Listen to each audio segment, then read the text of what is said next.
নমস্কার, আপনারা দেখছেন ট্রাভো নিউজ, সঙ্গে আমি তানিয়া। উপকূলের পথে ধেয়ে আসছে গভীর নিম্নচাপ। দক্ষিণবঙ্গে প্রবল বৃষ্টির পূর্বাভাস।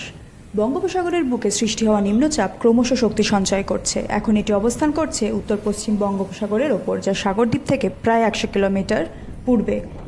আবহাওয়া দফতরের পূর্বাভাস অনুযায়ী আগামী কয়েক ঘন্টার মধ্যে এই নিম্নচাপ আরও গভীরতর রূপ নেবে এবং বৃহস্পতিবার বিকেলে পশ্চিমবঙ্গ বাংলাদেশের উপকূলবর্তী অঞ্চলে আছড়ে পড়বে। দীঘা থেকে নিম্নচাপটি 130 কিলোমিটার দক্ষিণ পূর্বে এবং পারাদ্বীপ থেকে প্রায় 190 কিলোমিটার দূরে রয়েছে। বাংলাদেশের খেপুপাড়া থেকে এটি প্রায় 210 কিলোমিটার পশ্চিম দক্ষিণ পশ্চিমে অবস্থান করছে। সাগরদ্বীপ ও খেপুপাড়ার মধ্যবর্তী উপকূলের স্থলভাগে প্রবেশের আশঙ্কা রয়েছে। এই পরিস্থিতির জেরে দক্ষিণবঙ্গের বিস্তীর্ণ এলাকায় বৃহস্পতিবার এবং শুক্রবার প্রবল বৃষ্টিপাতের সম্ভাবনা তৈরি হয়েছে।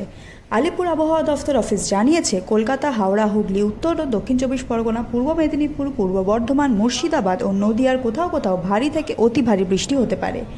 কোথাও 7 থেকে 10 সেন্টিমিটার তো কোথাও 12 থেকে 20 সেন্টিমিটার পর্যন্ত বৃষ্টিপাতের সম্ভাবনা। শুক্রবার দক্ষিণবঙ্গের প্রায় সব জেলাতেই 7 থেকে 11 সেন্টিমিটার পর্যন্ত বৃষ্টি হতে পারে। এরপর ধীরে ধীরে পরিস্থিতি স্বাভাবিক হবে।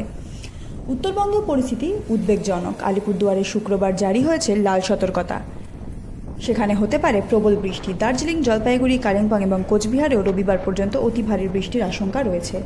মালদহ ও উত্তর দক্ষিণ দিনাজপুরেও বজায় থাকবে ভারী বৃষ্টির সম্ভাবনা। ঝোড়ো হওয়ার গতিবেগ হতে পারে ঘন্টায় 40 থেকে 60 কিলোমিটার পর্যন্ত। উপকূলবর্তী এলাকায় বাড়তি সতর্কতা জারি হয়েছে। বৃহস্পতিবার উত্তর ও দক্ষিণ সংলগ্ন বঙ্গোপসাগরে ঝোড়ো হওয়ার সম্ভাবনা রয়েছে। ওড়িশা, পশ্চিমবঙ্গ, বাংলাদেশের উপকূলে ঘন্টায় 45 থেকে 65 কিলোমিটার বেগে বাতাস বইতে পারে বলে পূর্বাভাসে জানানো হয়েছে। সমুদ্র থাকবে উত্তাল, তাই 28 থেকে 30 মে পর্যন্ত মৎস্যজীবীদের সমুদ্রে যাওয়ার বিরত থাকতে বলা হয়েছে। এদিকে বৃহস্পতিবার কলকাতার সর্বনিম্ন তাপমাত্রা 25 থেকে 8 ডিগ্রি সেলসিয়াস, যা স্বাভাবিকের তুলনায় কিছুটা কম। দিনের সর্বোচ্চ তাপমাত্রা 31 থেকে 4 ডিগ্রি, যা স্বাভাবিকের চেয়ে 3.7 ডিগ্রি কম। যদিও কেরালায় বর্ষা প্রবেশ করেছে, পশ্চিমবঙ্গে এখনও আনুষ্ঠানিক বর্ষা আসেনি। এই নিম্নচাপী বর্ষার আগমনের দিশা নির্ধারণ করতে পারে বলে মনে করছেন আবহাওয়াবিদরা। এতক্ষণ